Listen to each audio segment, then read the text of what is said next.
6 सितंबर 2007 को Israeli intelligence Mossad के पास एक खबर आता है कि सीरिया अपने गुप्त ठिकाने में परमाणु हथियार बना रहा है।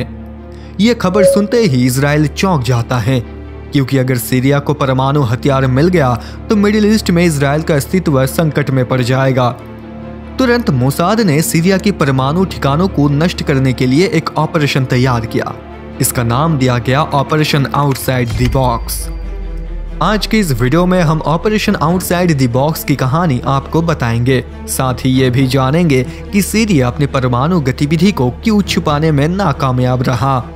तो चलिए शुरू से शुरू करते हैं। 22 अप्रैल 2004 को उत्तर कोरिया के योंगचियोंग इलाके में एक मालगाड़ी के अंदर अचानक विस्फोट हो जाता है। विस्फोट इतना बड़ा था कि रिक्टर स्केल में इसकी तीव्रता 3.6 मापी गई। घटना के तुरंत बाद उत्तर कोरियाई सरकार ने एक बयान में कहा कि मालगाड़ी में पेट्रोल था और शॉर्ट सर्किट की वजह से इसमें आग लग गई, जिससे विस्फोट हुआ। इससे पहले कि ग्लोबल मीडिया इस घटना की जांच कर पाता, उत्तर कोरियाई सरकार ने एक्सीडेंट वाली जगह को सील कर दिया और अगले 5 वर्षों के लिए पूरे देश में मोबाइल सेवाएं बंद कर दी। अंतर्राष्ट्रीय मंच में भी इसके बारे में कोई भी चर्चा नहीं हुई। लेकिन उत्तर कोरिया के करीब 8000 किलोमीटर दूर बैठे इजराइल को उत्तर कोरियाई सरकार की इस बयान पर बिल्कुल भी यकीन नहीं हो रहा था, जिसके चलते इजराइल की खुफिया एजेंसी मोसाद ने इस घटना की जांच करने का फैसला किया। उस वक्त मोसाद प्रमुख मिर्दोगान ने खुद जांच का नेतृत्व दिया। दोस्तों, मोसाद को दुनिया की सबसे खतरनाक खुफिया एजेंसी कहा जाता है। मोसाद का नेटवर्क इतना स्ट्रांग है कि आज तक कोई भी अरब देश इजराइल को हरा नहीं पाया है। मोसाद अपने दुश्मन को चुन चुन के मारता है, चाहे इसके लिए उनको कितना भी इंतजार क्यों ना करना पड़े। जब मोसाद ने उत्तर कोरियाई ट्रेन धमाके की जांच शुरू की तो मोसाद को पता चला कि इस घटना से कुछ महीने पहले ही सीरिया की एक विमान उत्तर कोरिया आया था। ये पता चलते ही तुरंत मोसाद ने अपनी निगरानी बढ़ा दी। दरअसल इजराइल के निर्माण के बाद से मिस्र, Jordan, Iraq, Syria, Libya, Lebanon जैसे पड़ोसी अरब देशों ने कई बार इजराइल पर हमला किया है और तब से मोसाद ने सभी अरब देशों में अपना खुफिया नेटवर्क बनाया है। मोसाद को पहले से यह पता था कि कुछ अरब देश परमाणु हथियार बनाने की कोशिश कर रहा है। इससे पहले 1981 में सद्दाम हुसैन ने इराक में परमाणु बम बनाने की कोशिश की थी, लेकिन उस वक्त भी इजराइल ने इराक के परमाणु कार्यक्रम को खत्म कर दिया था। उसके बाद लंबे समय तक किसी अरब देश ने परमाणु बम बनाने की कोशिश भी नहीं की।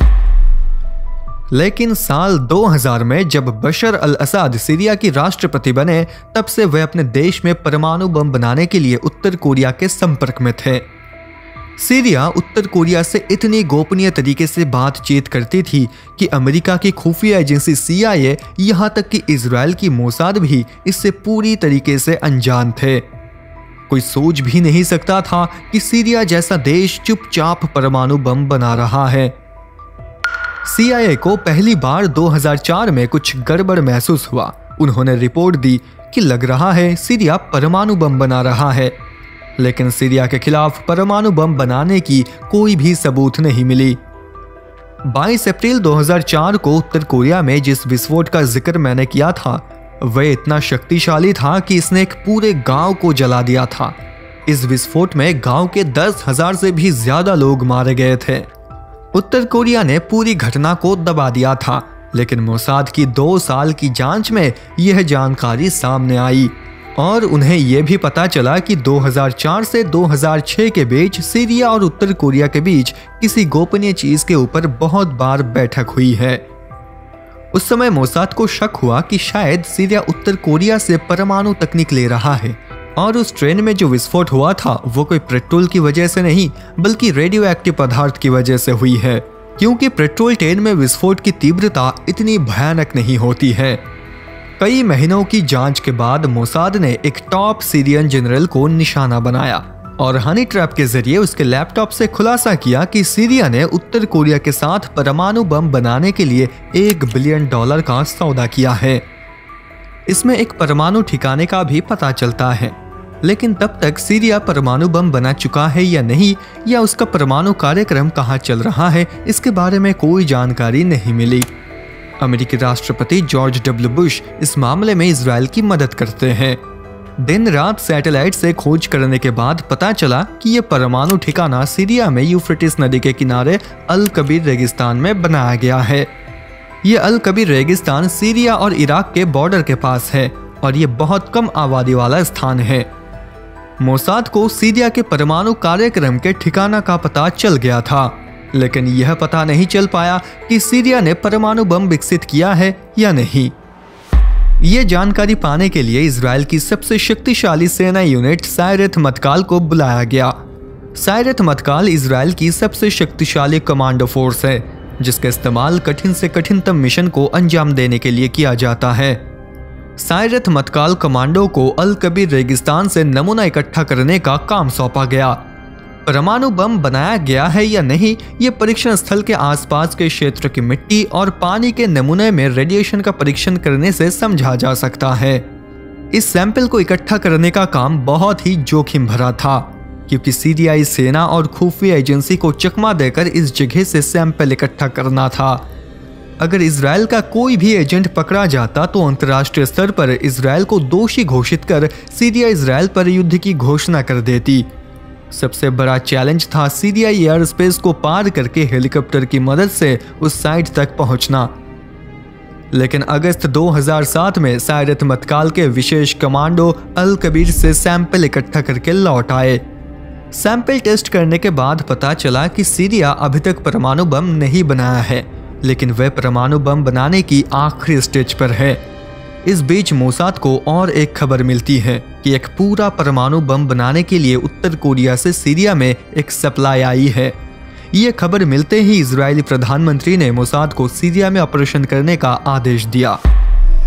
मोसाद ने एयर स्ट्राइक के जरिए सीरिया के परमाणु कार्यक्रम को नष्ट करने का योजना बनाई।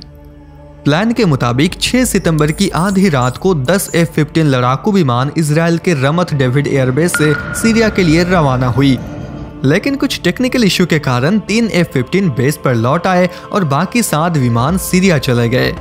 हर एक F-15 में लेजर गाइडेड मिसाइल और इलेक्ट्रॉनिक वॉरफेयर लगा हुआ था। सबसे पहले एक F-15 फाइटर जेट सीरिया की रडार सिस्टम को बमबारी करके नष्ट कर देता है। उसके बाद परमाणु ठिकाने पर F-15 ने एक के बाद एक बमबारी की। कुछ ही मिनटों में इजराइल ने पूरी परमाणु ठिकानों को नष्ट कर दिया। इजराइल ने 2001 से लेकर अब तक सीरिया की सारी मेहनत को चंद मिनटों में बर्बाद कर दिया। इजरायली लड़ाकू विमान सुरक्षित रूप से सीरिया लौट आए और इस पूरे ऑपरेशन को ऑपरेशन आउटसाइड द बॉक्स नाम दिया गया। 6 सितंबर की सुबह इजरायली प्रधानमंत्री ने सीरियाई राष्ट्रपति बशर अल असद को ऑपरेशन की जानकारी दी। बशर अल असद को पूरी घटना पता थी, लेकिन उन्होंने कुछ नहीं कहा, क्योंकि अगर ये खबर छाप जाती कि इजराइल ने सीरिया में घुसकर हवाई हमले किए हैं तो सीरिया की इज्जत अंतर्राष्ट्रीय स्तर पर खत्म हो जाती। हालांकि इस ऑपरेशन के बाद भी मोसाद ने सीरिया के ऊपर नजर रखी थी, क्योंकि मोसाद को पता था कि सीरिया फिर से कोशिश करेगा। इजराइल के प्रधानमंत्री ने तुर्की के राष्ट्रपति एर्दोगान से कहा कि वे बशर अल असद को समझाए कि वो फिर से परमाणु कार्यक्रम ना शुरू करे। लेकिन बशर अल असद ने 2008 में परमाणु कार्यक्रम को फिर से शुरू कर दी।